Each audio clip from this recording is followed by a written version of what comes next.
মোৰ পত্নীয়ে চাকৰি কৰা কেইমাহমান হৈছিলেহে আৰু তেওঁ বহুতেই ব্যস্ত হৈ গৈছিল। আমাৰ মাজৰ দূৰত্ব লাহে লাহে বাঢ়িবলৈ ধৰিছিল। তেওঁ এতিয়া মোৰ লগত বহুত কম কথা ক'বলৈ ধৰিছিল। সন্ধিয়া যেতিয়া তেওঁ অফিচৰ পৰা আহিছিল তেতিয়া তেওঁক বহুত ভাগৰুৱা যেন লাগিছিল। তাইৰ কামো এতিয়া বাঢ়ি গৈছিল আৰু তাই মোক এতিয়া স্বামীৰ প্ৰাপ্যখিনিও নিদিয়া হৈছিল। সেইকাৰণেহে লাহে লাহে মই খিংখিঙীয়া হ'বলৈ ধৰিলোঁ। তাৰপিছত এদিন মোৰ পত্নী প্ৰিয়াই মোক তাইৰ অফিচৰ বান্ধৱী অনুৰ ঘৰলৈ লৈ গ'ল। অনু দেখাত বহুতেই ধুনীয়া আৰু গাভৰু আছিল। তাইক দেখাৰ লগে লগে মোৰ চকু তাইৰ ওপৰতে থৰ লাগি ৰৈছিল। অনুৱে বহুত কথা কৈছিল আৰু মই যোৱাৰ লগে লগে মোৰ লগত কথা পাতিবলৈ আৰম্ভ কৰিলে। প্ৰিয়াই ক'লে যে অনুৱে আমাৰ কলনীতে এটা ভাড়া ঘৰ লৈছে আৰু কেইদিনমানৰ ভিতৰতে তাই ইয়াতে শ্বিফ্ট হ'ব। অনুৱে অকলেই আছিল। অনুৰ স্বভাৱ মোৰ বহুতেই ভাল লাগিছিল। তাৰপিছত তাই প্ৰায় অফিচৰ কামত আমাৰ ঘৰলৈ আহিছিল। সময়বিলাক এনেকৈ বাগৰিবলৈ ধৰিল আৰু প্ৰায় এমাহৰ পিছত প্ৰিয়াই তাইৰ অফিচৰ বন্ধু বান্ধৱীক এটা পাৰ্টি দিলে। প্ৰিয়াই আগতে মোক সেই বিষয়ে একো কোৱা নাছিল, কিন্তু অনুৰ দ্বাৰা মই সেই কথা গম পাইছিলোঁ। সন্ধিয়া ময়ো প্ৰিয়াৰ পাৰ্টিত গৈ উপস্থিত হ'লোঁ। তাত উপস্থিত হোৱাৰ লগে লগে মই দেখিলোঁ যে প্ৰিয়া একেবাৰে আধুনিক হৈ আছে। তাত তাইৰ বহু কেইজনমান বন্ধু বান্ধৱী আৰু সহকৰ্মী আছিল, কিন্তু তাই মোক তেওঁলোকৰ লগত বেছিকৈ একো চিনাকি কৰাই নিদিলে। কিন্তু সিমানখিনি কৰাৰ পিছতো মোৰ তাইৰ তেনেকুৱা ব্যৱহাৰ একেবাৰে বেয়া লগা নাছিল।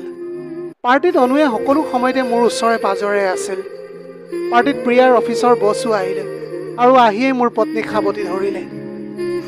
ৰাতি ঘৰ পোৱাৰ পিছত যেতিয়া মই প্ৰিয়াক পাৰ্টিৰ ফটো দেখুৱাবলৈ ক'লোঁ তেতিয়া তাই তাইৰ ফোনটো লক কৰি দিলে আৰু শুই গ'ল। তাৰ দুদিন পিছত প্ৰিয়াৰ জন্মদিন আছিল। মই তাইক ফুলৰ থোপা এটা দি শুভকামনা দিলোঁ আৰু তাইৰ বাবে এটা জন্মদিনৰ পৰিকল্পনা কৰিছিলোঁ।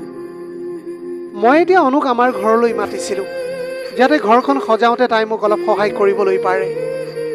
এনেকৈ প্ৰিয়াই নিশা 10 বজাত ঘৰত আহি উপস্থিত হ'ল আৰু মই তাইলৈ অপেক্ষা কৰি আছিলোঁ। মই তাইৰ বাবে বেডৰুমত এযোৰ ধুনীয়া ড্ৰেছ ৰাখিছিলোঁ।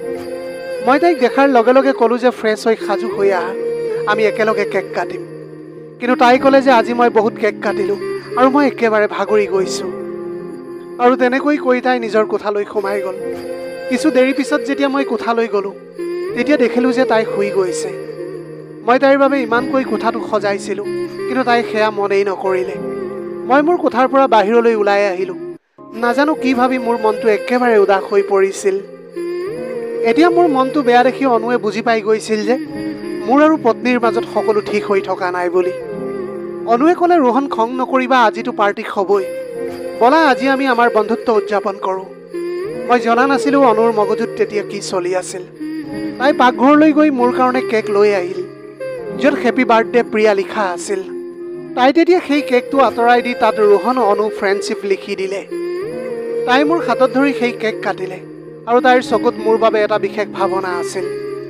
তাই কেক কটাৰ সময়ত অলপ ধেমালিও কৰিলে আৰু মোৰ গালত অলপ কেক লগাই দিছিল। তেতিয়া ময়ো তাইৰ হাতত ধৰি মোৰ ফালে টানি আনিলোঁ। কিন্তু যেতিয়া মোৰ অনুভৱ হ'ল যে মই তাইৰ বহু ওচৰ চাপি গৈছোঁ, তেতিয়া মই লগে লগে তাইৰ পৰা দূৰলৈ আহি গ'লোঁ।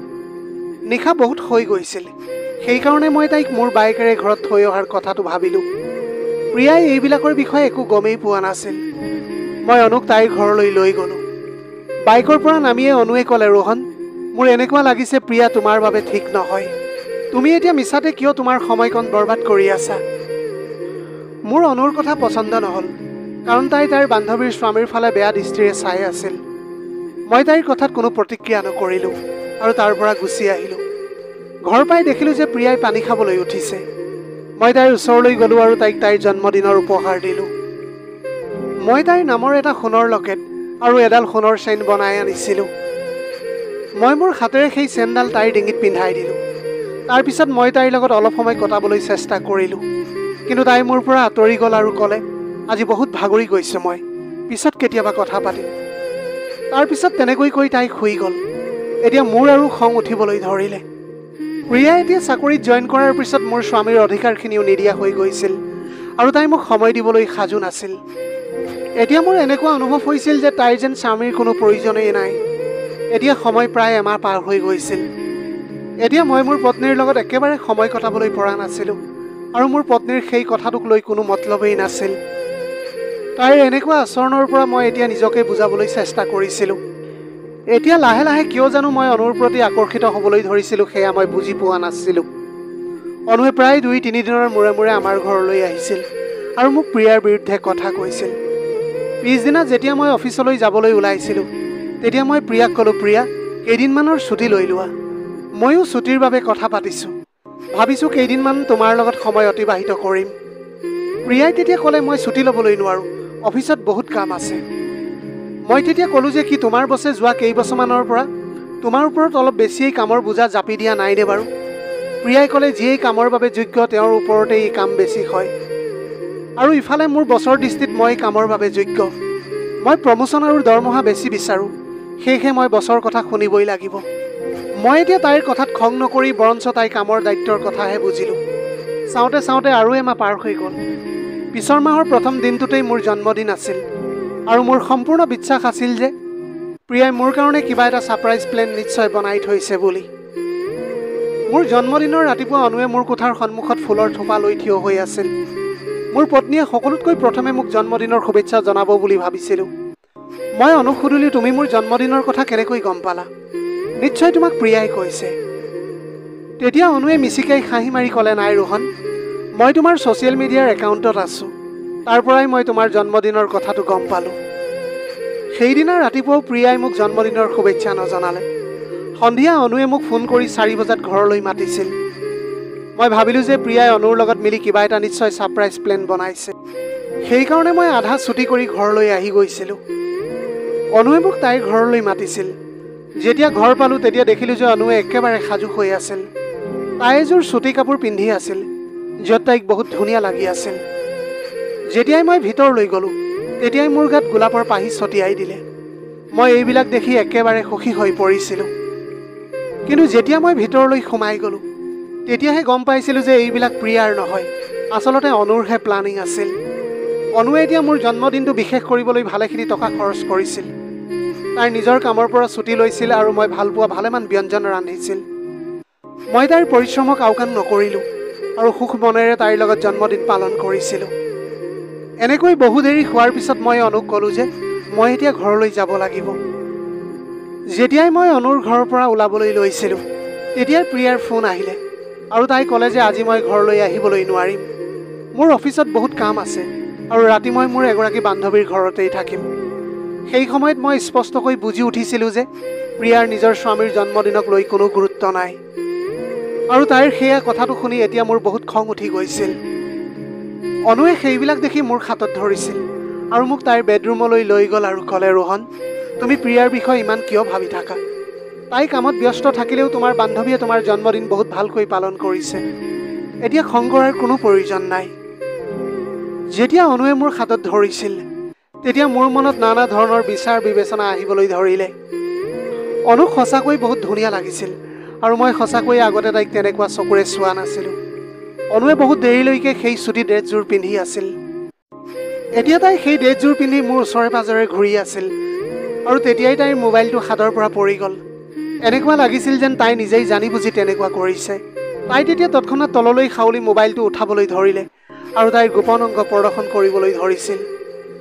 মই এজন পুৰুষ আছিলোঁ আৰু যেতিয়া এগৰাকী মহিলা তেনেকুৱা ৰূপত মোৰ সন্মুখত প্ৰকট হ'ব তেতিয়া অজানিতে হ'লেও মনটো তাইৰ প্ৰতি আকৰ্ষিত হ'ব।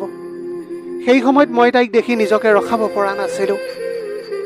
তাই এতিয়া আকৌ লাহে লাহে মোৰ ওচৰলৈ আহিলে। ময়ো এতিয়া তাইৰ প্ৰতি আকৰ্ষিত হৈ আছিলোঁ। তেতিয়া মোৰ নিজৰ কথা মনলৈ আহিল আৰু মই নিজকে তাইৰ পৰা আঁতৰাই আনিলোঁ।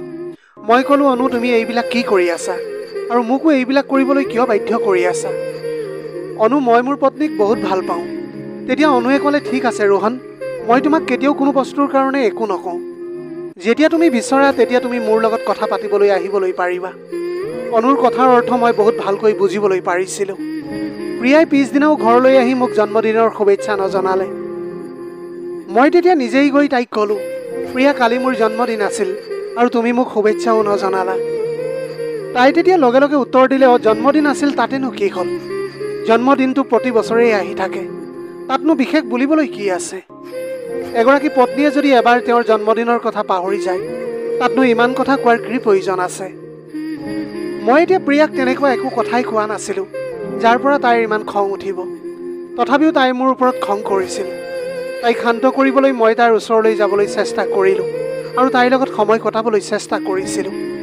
কিন্তু এইবাৰো তাই জোৰেৰে মোৰ হাতখন আঁতৰাই দিছিল। সেই সময়ত মোৰ মনত এটা বেলেগ ধৰণৰ ইচ্ছা জাগ্ৰত হৈছিল, কিন্তু প্ৰিয়াই মোক তাইৰ পৰা আঁতৰাই দিছিল, যাৰ ফলত মোৰ ইচ্ছা ভংগ হ'বলৈ ধৰিলে। প্ৰিয়াই মোক সন্তুষ্ট কৰিবলৈ পৰা নাছিল। সেইকাৰণে মই চিধাই অনুৰ ঘৰলৈ যোৱাৰ সিদ্ধান্ত ল'লোঁ। মই তাইক ফোন নকৰিলোঁ আৰু যেতিয়া তাইৰ ঘৰত উপস্থিত হ'লোহি তেতিয়া ৰাতি প্ৰায় 9 বাজিছিল। অনুক মই নাইটি এটাত দেখিছিলোঁ। নাইটিটো সেই সময়ত বহুত চুটিকৈ পিন্ধি আছিল তাই। এতিয়া সেইটো নাইটিয়ে তাইক দেখিবলৈ বহুত ধুনীয়া লাগিছিল। তাই এতিয়া মোতকৈ বহুত সৰু আছিল। যেতিয়া মই অনুৰ ফালে চাই আছিলোঁ তেতিয়া হয়তো তাই মোৰ চাৱনি অনুভৱ কৰিছিল। সেইকাৰণে তাই ভিতৰৰ কোঠালৈ গৈ গাত এখন উৰণা ল'লে। তাই ক'লে মই ঘৰত অকলেই থাকোঁ, সেইকাৰণে কেতিয়াবা কেতিয়াবা এনেকুৱা ড্ৰেছ পিন্ধি থাকোঁ। তুমি হঠাতে আহি গ'লা, সেয়েহে মই কাপোৰ সলাবলৈ সুযোগেই নাপালোঁ। অনুৱে এতিয়া বহুত লাজ কৰি থকা যেন লাগিছিল। তাই পাকঘৰলৈ মোৰ কাৰণে পানী আনিবলৈ যাবলৈ ল'লে আৰু তেতিয়াই তাইৰ উৰণাখন টেবুলত ফচি গ'ল আৰু গাৰ পৰা পৰি গৈছিল। তেতিয়াই মোৰ চকু আকৌ অনুৰ ওপৰত পৰিল। যেতিয়াই তাই আকৌ উৰণাখন ল'লে তেতিয়া মই তাইৰ ওচৰলৈ গ'লোঁ আৰু ক'লোঁ, অনু, তুমি উৰণাখন লোৱাৰ কোনো প্ৰয়োজন নাই, কাৰণ মই তোমাৰ বেষ্ট ফ্ৰেণ্ড হওঁ। মোৰ কথা শুনি তাই হাঁহিবলৈ ধৰিলে আৰু লাহে লাহে মই তাইৰ কাষ চাপিবলৈ ধৰিলোঁ। অনুৱেও সেয়াই বিচাৰিছিল, কাৰণ মই তাইক স্পৰ্শ কৰাৰ পিছতো তাই কোনো আপত্তি কৰা নাছিল। পিছদিনা মোলৈ অনুৰ ফোন আহিলে। তাই মোক তৎক্ষণাত অফিচলৈ মাতিছিল। ইফালে আজিলৈকে প্ৰিয়াই মোক তাইৰ অফিচলৈ লৈ যাবলৈ মান্তিয়েই খোৱা নাছিল। তাই ক'লে, ৰোহন, এটা বহুত জৰুৰী কথা আছে, তৎক্ষণাত অফিচলৈ আহা। মই লগে লগে প্ৰিয়াৰ অফিচলৈ গ'লোঁ। অনুৱে মোক কনফাৰেন্স হললৈ লৈ গ'ল। যেতিয়াই মই তাত উপস্থিত হ'লোঁ তেতিয়া তাত প্ৰিয়াৰ এনেকুৱা এটা দৃশ্য দেখিলোঁ, যিটো দেখাৰ পিছত মোৰ ভৰিৰ তলৰ মাটি পিছলি যোৱা যেন অনুভৱ হ'ল। কালি যেতিয়া মই প্ৰিয়াৰ কাষলৈ গৈছিলোঁ তেতিয়া তাই মোক তাইৰ পৰা দূৰলৈ ঠেলি পঠিয়াইছিল, আৰু সেই খঙৰ বাবেই মই এতিয়া অনুৰ কাষলৈ গৈছিলোঁ। মোৰ মনটোৱে অনুৰ ওচৰলৈ যাবলৈ অনুমতি দিছিল, কিন্তু যেতিয়াই মই অনুক স্পৰ্শ কৰিছিলোঁ তেতিয়া মোৰ অনুভৱ হৈছিল যে মই প্ৰিয়াক বিশ্বাসঘাতকতা কৰি আছোঁ। সেইটো ভাবি পোৱাৰ পিছত মই এতিয়া লগে লগে অনুৰ পৰা আঁতৰি আহিছিলোঁ। যেতিয়া মই প্ৰিয়াক দেখিছিলোঁ তেতিয়া তাই মোক দেখি উচপ খাই উঠিছিল। তাই তেতিয়া মোক কৈছিল, ৰোহন, তুমি ইয়ালৈ কেনেকৈ আহিলা? মই তোমাক অফিচলৈ আহিবলৈ মানা কৰিছিলোঁ। তুমি মোক একো নজনোৱাকৈ ইয়ালৈ কিয় আহিলা? তুমি মোৰ অফিচলৈ আহি মোৰ সন্মান নোহোৱা কৰিবলৈ ধৰিছা। মই এতিয়া দেখিছিলোঁ যে প্ৰিয়াই তাইৰ সহকৰ্মী কেইগৰাকীমানৰ আগত মোক অপমান কৰি আছে। তাই তেতিয়া তাইৰ বন্ধুকেইজনক ক'লে যে মই মোৰ স্বামীক মোৰ চেণ্ডেলৰ দৰে বুলি ভাবোঁ। তাৰ মোৰ সন্মুখত কোনো মূল্য নাই, কাৰণ সি মোতকৈ কম উপাৰ্জন কৰে। মই মোৰ প্ৰথম চাকৰিটোৰ পৰাই তাতকৈ 10,000 বেছি উপাৰ্জন কৰোঁ। সেয়েহে মোৰ সন্মুখত তাৰ কোনো সন্মানেই নাই। এই সকলোবিলাক দেখি মই ক'লোঁ, প্ৰিয়া, এটা কথা মনত ৰাখিবা, যেতিয়া আমাৰ বিয়া হৈছিল তেতিয়া তুমি হায়াৰ ছেকেণ্ডেৰী পাছ আছিলা। মই তোমাৰ গ্ৰেজুৱেশ্যনৰ ফিজ মোৰ 20,000 দৰমহাৰ পৰাই দিছিলোঁ। তুমি মোৰ খৰচৰ কাৰণেহে ইয়াতে চাকৰি পাবলৈ সক্ষম হৈছিলা। কিছু দিনৰ পৰা মই তোমাৰ ব্যৱহাৰৰ ওপৰত চকু ৰাখি আহিছোঁ, আৰু মই জনা নাছিলোঁ যে তুমি মোৰ বিষয়ে এনেকৈ ভাবিবা বুলি। সেইকাৰণেহে তুমি মোক স্বামীৰ অধিকাৰ দিয়া নাছিলা। ঠিক আছে, কোনো কথা নাই। আজিৰ পৰা, এই মুহূৰ্তৰ পৰাই তুমি মোৰ পৰা মুক্ত হৈ গ'লা। আজিৰ পৰা তোমাৰ লগত নিমিলা পুৰুষ এজনৰ লগত তুমি থাকিবলৈ নালাগে। আজিৰ পৰা মই তোমাক সম্পূৰ্ণৰূপে মুক্ত কৰি দিলোঁ। যোৱা কিছুদিনৰ পৰা মই তোমাক এটা সুখবৰ দিবলৈ বিচাৰিছিলোঁ। এয়া মোৰ কাৰণে ভাল খবৰ, কিন্তু তোমাৰ কাৰণে এতিয়া বেয়া খবৰ। শুনা, এমাহ আগতে মোৰ প্ৰমোশ্যন হৈ গৈছে। মই এতিয়া মেনেজাৰৰ পদ পাইছোঁ। মোৰ দৰমহা এতিয়া 20,000-ৰ পৰা 70,000 হৈ গৈছে। ইমানেই নহয়, কোম্পানীৰ ফালৰ পৰা মই থাকিবলৈ এটা বিলাসী ফ্লেটো পাইছোঁ। কিন্তু তোমাৰ দুৰ্ভাগ্য এইটোৱে যে এতিয়া এই সকলোবিলাকৰ মালিক তুমি নহয়, বৰঞ্চ অনুহে হ'ব। যেতিয়া প্ৰিয়াই মোৰ প্ৰমোশ্যনৰ কথাটো শুনিলে তেতিয়া তাই মোৰ ভৰিত পৰি ক্ষমা বিচাৰিবলৈ ধৰিছিল। তাই ক'বলৈ ধৰিলে, ৰোহন, মই তোমাৰ পত্নী। কি মোৰ তোমাৰ ওপৰত কোনো অধিকাৰ থাকিবলৈ নোৱাৰে নেকি? অনু আমাৰ মাজলৈ এতিয়া কেতিয়াও আহিব নোৱাৰে। প্ৰিয়াই সদায় টকা পইচাকে প্ৰাধান্য দিছিল, কিন্তু অনুৱে সদায় নিজৰ মানুহৰ লগত থিয় হৈছিল। মই প্ৰিয়াক ক'লোঁ, তুমি তোমাৰ কাম আৰু টকাৰ লগতে ব্যস্ত থাকা। অনুৱে আগতেই তাই মোক প্ৰেমৰ প্ৰস্তাৱ আগবঢ়াইছিল। প্ৰিয়াৰ প্ৰকৃত ৰূপ অনুৱে আগতেই দেখিছিল। সেইকাৰণে তাই মোক উপদেশ দিছিল প্ৰিয়াৰ পৰা আঁতৰি থাকিবলৈ। আচলতে প্ৰিয়াৰ দৰে কিছুমান মহিলা যেতিয়া অলপ টকা উপাৰ্জন কৰিবলৈ ধৰে তেতিয়া নিজৰ স্বামীক চেণ্ডেল বুলিয়েই ভাবিবলৈ ধৰে। মোৰ এতিয়া তাইক উচিত প্ৰত্যুত্তৰ দিবলৈ কোনো সমস্যা নহ'ল। কিছু দিনৰ পিছত মই প্ৰিয়াক ডিভোৰ্চ দিলোঁ আৰু অনুক বিয়া কৰাইছিলোঁ। বিয়াৰ পিছত অনুৱে তাইৰ চাকৰিটো এৰি দিলে। তাই কৈছিল যে তাই নিজৰ স্বামীক বহুত বেছি ভাল পায়। যদি তাই তেওঁক সময় দিবলৈ নোৱাৰে তেনেহ'লে তাইৰ বাবে চাকৰি আৰু টকা পইচাৰ কোনো মতলব নাই। অনুৱে এতিয়া প্ৰকৃত প্ৰেমৰ উদাহৰণ দি গৈছিল। তাইৰ পৰা মই এতিয়া বহুত বেছি প্ৰেম আৰু সন্মান পাইছিলোঁ। মই প্ৰতিগৰাকী নাৰীক এয়াই ক'বলৈ বিচাৰোঁ যে নিজৰ স্বামীৰ সন্মান টকাৰ দ্বাৰা কেতিয়াও জুখি নাচাব। যদি এবাৰ পুৰুষজন আপোনাৰ ওপৰত বিশ্বাস ভাঙি যায় তেনেহ'লে তেওঁৰ সমান আৰু কঠোৰ কোনোৱেই হ'ব নোৱাৰে। প্ৰিয় দৰ্শক, এয়াই আছিল আজিৰ কাহিনীৰ ভাগ। আজিৰ ভিডিঅ'টি কেনেকুৱা লাগিলে জনাব। যদি ভাল লাগিল তেনেহ'লে লগৰ বন্ধু বান্ধৱীসকলৰ মাজত শ্বেয়াৰ কৰিবলৈ নাপাহৰিব। আপোনালোকৰ গোটেই জীৱনটো হাঁহিৰে উপচি পৰক। পাৰিলে দুখীয়াজনক অলপ সহায় কৰিবলৈ চেষ্টা কৰিব। আপোনালোকৰ অকণমান সঁহাৰিয়ে যদি কোনোবা এজন দুখীয়াৰ জীৱনটো সলনি কৰিবলৈ পাৰে তাতকৈ পুণ্যৰ কাম আৰু এই পৃথিৱীত একোৱেই হ'ব নোৱাৰে। Have a nice day.